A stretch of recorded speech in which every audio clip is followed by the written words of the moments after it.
Bonjour à tous et à toutes et bienvenue sur la chaîne Expert Pilot School. Comme d'hab, on ne change pas les bonnes habitudes. Aujourd'hui l'intro avec l'Alpine d'Assetto Corsa Competition. Magnifique auto hein, en GT4. Elle marche, il est super réaliste ce jeu là, même au niveau du volant et tout, c'est quelque chose voilà. Donc on va continuer sur notre petite lancée hein, comme on dit. Donc la vidéo d'aujourd'hui, ça porte sur de 1 à 45 degrés d'inclinaison volant. Qu'est-ce qui se passe? On avait abordé dans une vidéo la décomposition d'une courbe qui parlait justement de ces 1 à 45 degrés. Mais aujourd'hui, on va rentrer dans le détail et on va voir le comportement de la voiture, la trajectoire qu'on prend, le freinage et l'accélération de 1 à 45 degrés d'inclinaison volant. Et c'est tout de suite.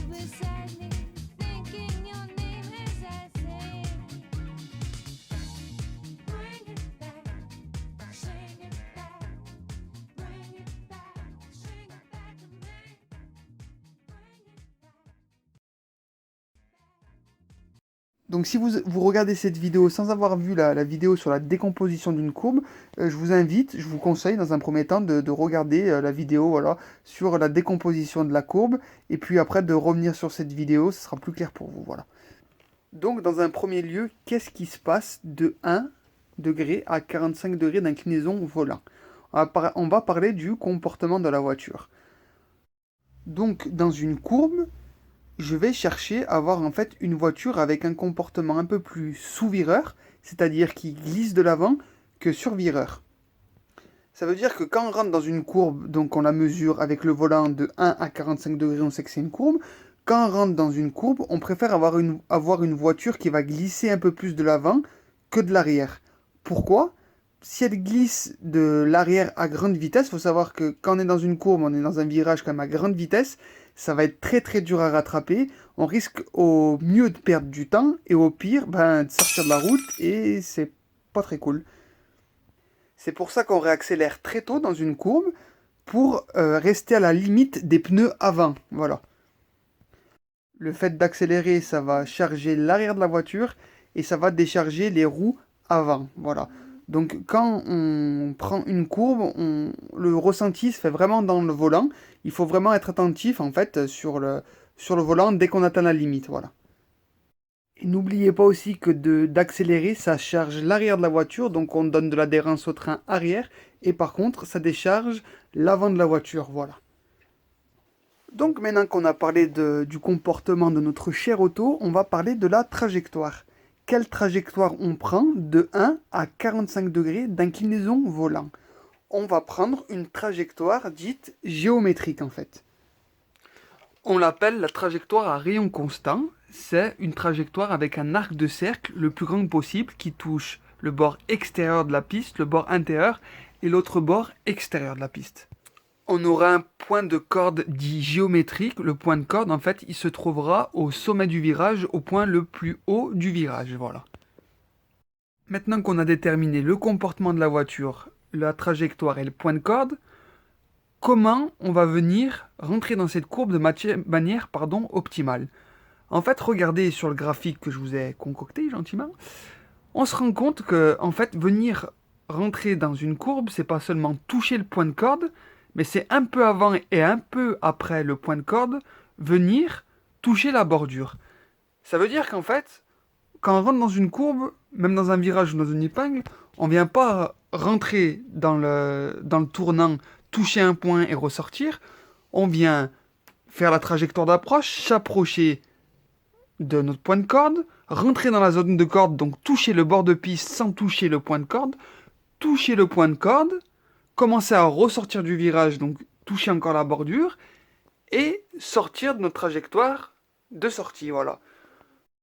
Ce que je veux vous dire par là, en fait, c'est que prendre un tournant de n'importe lequel, que ce soit un virage, une courbe ou une épingle, ça se limite pas à venir toucher un point, en fait. Ça se limite plus à venir longer une zone, et puis toucher un point, et ressortir en longeant encore la zone, le bord intérieur de la piste, et en sortant tout doucement, voilà. Pour vous donner le repère, en fait, quand vous avez décidé de votre trajectoire et que vous arrivez à peine à toucher le point de corde, que si vous aviez braqué un peu avant, vous auriez pas pu toucher la corde, là, vous savez que vous avez pris la bonne trajectoire, voilà.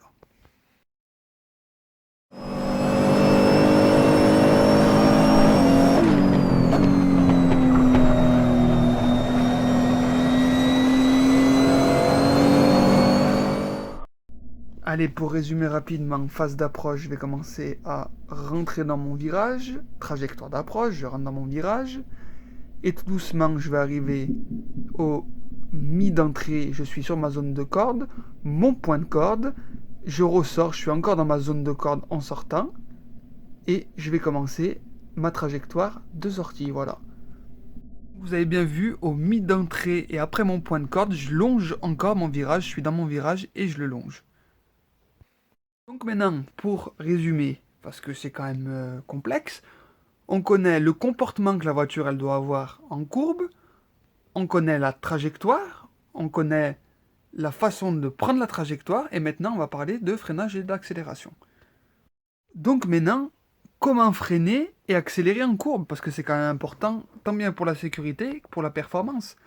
Donc regardez, on prend notre magnifique virage 1 de Silverstone, on commence à le connaître maintenant. On regarde point 1, c'est le point de braquage, point 2, point de corde, point 3, point de sortie. Comme d'habitude, donc si vous avez vu la vidéo sur la décompo d'une courbe, vous connaissez, on rentre sur les freins. Dès qu'on est rentré comme il faut, on commence à remettre des gaz. Mais regardez, on va pas les remettre n'importe comment. Dans un virage, donc à la limite d'une courbe, on va mettre très peu de gaz pour maintenir notre vitesse jusqu'à notre point numéro 2, notre point de corde.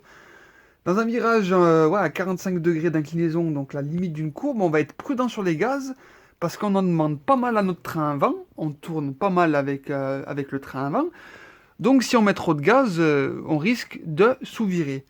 C'est pour ça qu'on met à peu près, c'est ça, 30% de gaz pour maintenir, pour être à la limite jusqu'au point de corde. Et passer le point de corde, on pourra remettre les gaz jusqu'à un peu avant le point de sortie. Ce qu'il faut savoir, c'est que quand on est en courbe, on en demande très peu à notre train avant. Jusqu'à 45 degrés d'inclinaison volant, notre train avant, il sera directeur. Ça veut dire qu'il tournera quoi qu'il arrive. On est haut dans les rapports, donc on a beaucoup moins d'accélération, beaucoup plus de vitesse de pointe. Et c'est pour ça qu'on peut se permettre de déjà mettre des gaz longtemps avant le point de corde, parce qu'on sait que notre train avant il est directeur, et qu'on pourra accélérer à 100% avant le point de sortie, parce qu'on est dans des rapports qui sont assez hauts, et on a très peu d'accélération et beaucoup de vitesse de pointe. Voilà. Donc maintenant on va parler du braquage et du débraquage en courbe. Donc maintenant qu'on connaît le comportement de la voiture, la trajectoire, l'accélération et le freinage, on va parler du braquage et du débraquage en courbe. En fait, ce qui change beaucoup par rapport à un virage, c'est que dans une courbe, on va débraquer quasiment quand on sera au point de sortie. Dans un virage, on commence à débraquer le volant au point de corde, et là, en courbe, on le débraque un peu avant le point de sortie. Ça vient du fait qu'en fait, on utilise le rayon constant, et que du coup, vu qu'on utilise le rayon constant, on va débraquer le volant très tard, comme je vous disais, quasiment au point de sortie. Le rayon constant, il est fait pour maintenir sa vitesse. Et vu qu'une courbe, c'est un tournant qui est très rapide et qui se prend avec des vitesses assez hautes, 4e, 5e, 6e, on a très peu d'accélération, on a très peu de coupe, mais on a beaucoup de vitesse de pointe. Donc qu'est-ce qu'il faut faire dans ces cas-là? Il faut maintenir sa vitesse le plus possible, parce que reprendre des km/h, quand on est haut dans les vitesses, ça va être très dur. C'est pour ça qu'on utilise le rayon constant, qui nécessite un débraquage très tard, mais qui a l'avantage de pouvoir maintenir notre vitesse tout du long du virage, en fait. Voilà. En fait, ce qu'il faut se dire, c'est que de 1 à 45 degrés de volant, on va chercher, quand on rentre dans ces courbes-là, à maintenir notre vitesse le plus possible, plutôt qu'à réaccélérer. Voilà.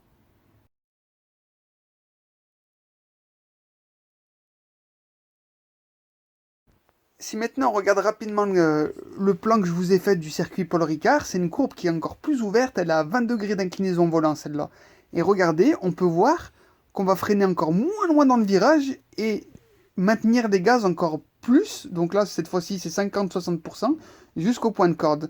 Ça veut dire que plus une courbe elle est ouverte, plus vous allez pouvoir mettre des gaz forts jusqu'au point de corde pour maintenir votre vitesse parce que vous mettez moins de volant, voilà.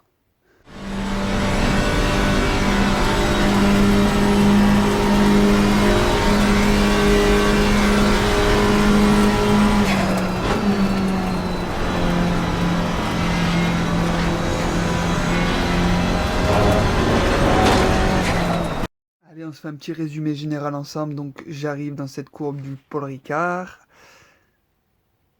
Je freine, j'inscris ma voiture dans le virage tout doucement. Je reprends du gaz à 50-60%. Je maintiens, je longe, je longe, je longe. Je commence à sortir du virage, j'ai du volant. Et là, le virage s'ouvre, paf, je remets mon volant droit. Voilà, c'est aussi simple que ça.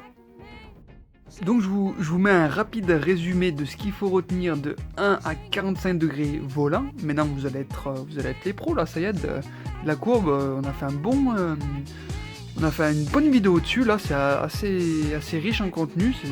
J'espère que ça vous aura bien, que ça vous servira bien. Et puis voilà, je vous invite déjà à vous abonner si c'est pas fait. Faites-le, ça fait toujours plaisir, ça donne toujours pas mal de force et de motivation pour continuer. Et puis voilà, le prochain sujet, ça sera qu'est-ce qui se passe de 45 degrés à 90 degrés d'inclinaison volant. Et puis voilà, je vous dis à la prochaine. Et puis ciao ciao.